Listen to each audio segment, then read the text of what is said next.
upon a time, in a land far, far away, lived an amazingly beautiful girl. Cinderella's mother had passed away a very long time ago. This is why her father had brought her up. One day, when Cinderella's father remarried, her life had changed dramatically.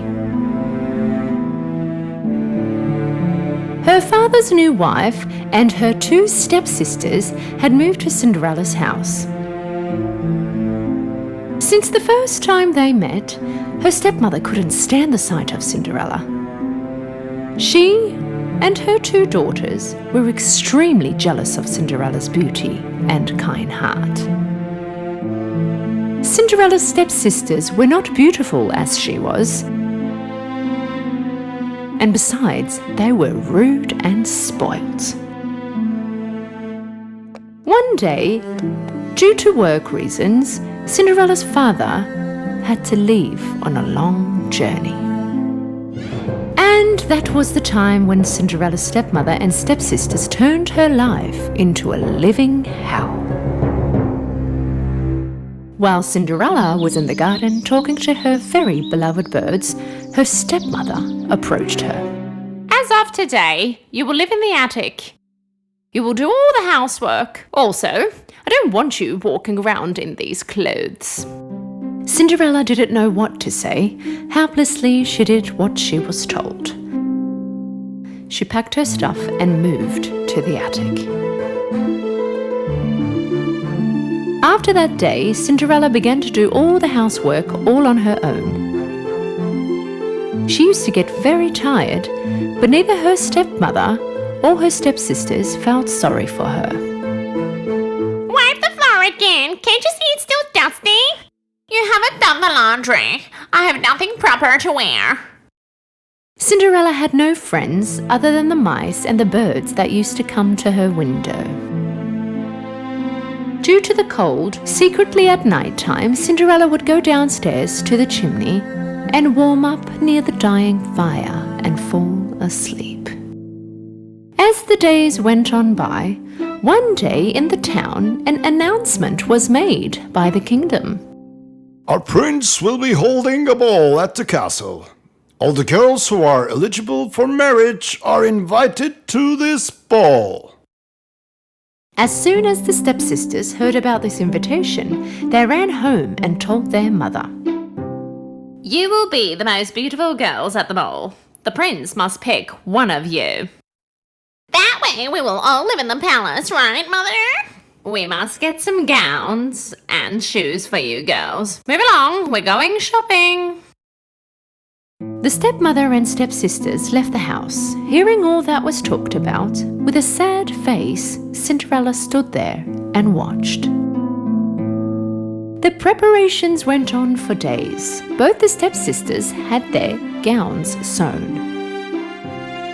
Every day they would go in front of the mirror and tell themselves, "We will be the most beautiful girls in the ball."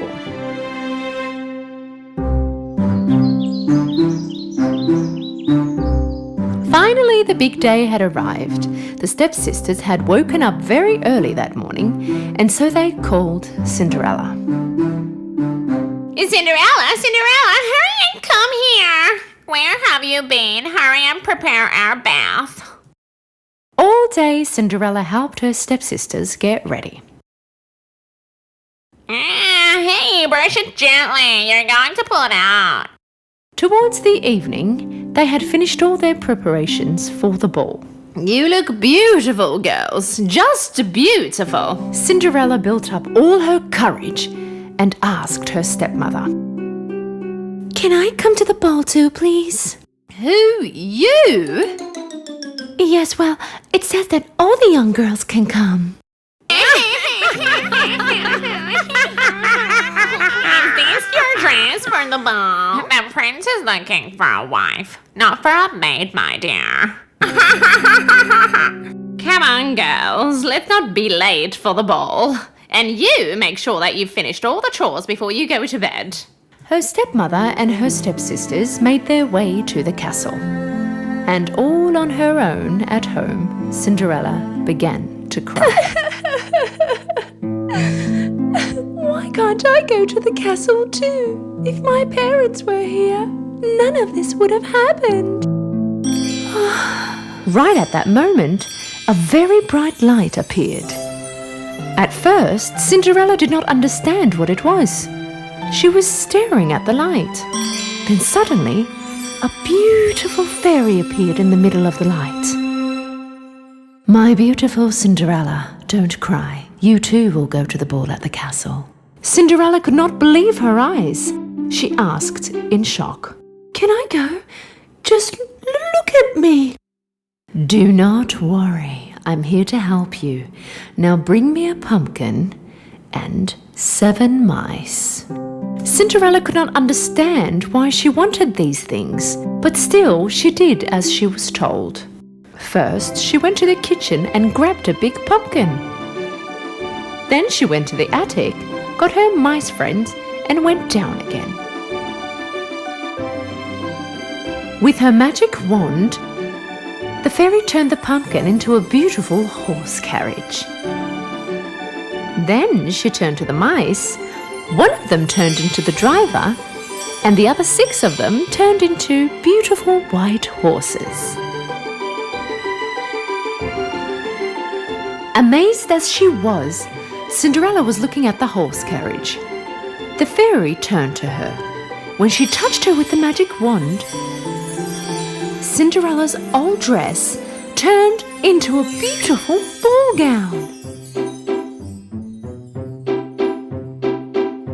And the slippers on her feet turned into beautiful glass shoes. I look like a princess. Now it is time to go to the ball, but don't forget, you must be home when the clock strikes 12, because by then everything will turn back to what they were. Cinderella listened to the fairy very carefully. Then she hopped on her carriage and started to ride towards the castle. Her mesmerizing carriage stopped in front of the castle. When Cinderella entered through the grand doors to the ballroom, all the eyes were on her. She looked so beautiful and elegant. Her stepmother and even her stepsisters could not stop looking at this beautiful lady. They, of course, could not recognize her. Suddenly, the prince appeared on the stairs. Cinderella really stood out amongst all the young women at the ball. The prince fell in love with the first sight of this beautiful young woman. With everyone watching curiously, he began walking down the stairs and slowly approached her. The stepsisters were very excited because the prince was coming towards them. Ah, he's coming to me. Now he's coming to me. But the prince passed on by and stopped in front of Cinderella. Most beautiful young lady, would you please allow this dance to me? Cinderella nodded politely. The prince and Cinderella began to dance amongst the curious looks of all the invitees. Cinderella was so captivated by the music and the dance, she felt like as if she and the prince were the only ones in the ballroom. They danced non-stop all night long. Of course, Cinderella could not feel how time had passed. At some point, the big clock caught her eye. It was almost midnight. Right at that moment, Cinderella remembered the fairy's warning. You must be home when the clock strikes 12, because by then everything will turn back to what they were. With a panic, Cinderella began to run and left the prince behind. When she was running down the stairs of the castle, she dropped one of her shoes, but she did not even have time to go back and collect it. When she ran further, the clock struck midnight and everything turned back to what they were before. When the prince went out after her, he spotted her shoe on the stairs. Find the owner of this shoe, even if you have to get all the girls in the kingdom to try it. Just find her. Cinderella came home breathless and went straight up to the attic. She started thinking about the night she had with the prince. She knew she had no chance, but still, she had fallen in love with him. It was almost impossible for the prince to find her, and even if he did, he would never recognize her. The prince's men went door to door to every house in the kingdom and looked for the young girl who owned this shoe.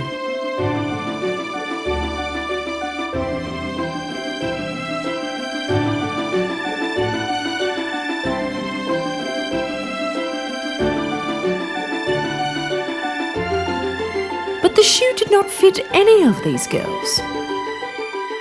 In the end, the prince's men came by Cinderella's house. Cinderella was very happy to see the king's carriage in front of the house.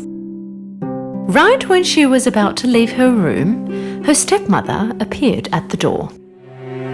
And where do you think you are going? You want to try the shoe too? With a sarcastic laugh, the stepmother locked the door to the attic. No, please stop! Open the door, please! How pathetic. What would the prince have in common with you? The men first let the old skinny sister try the shoe, but it was too small for her feet. Look how beautifully it fit my foot. Then the younger chubby sister tried the shoe, but her chubby foot did not even get in the shoe. Maybe if we tried it on my other foot? Whatever they did, it just would not work. Finally, Cinderella's last try was to run to the window, but it was too high.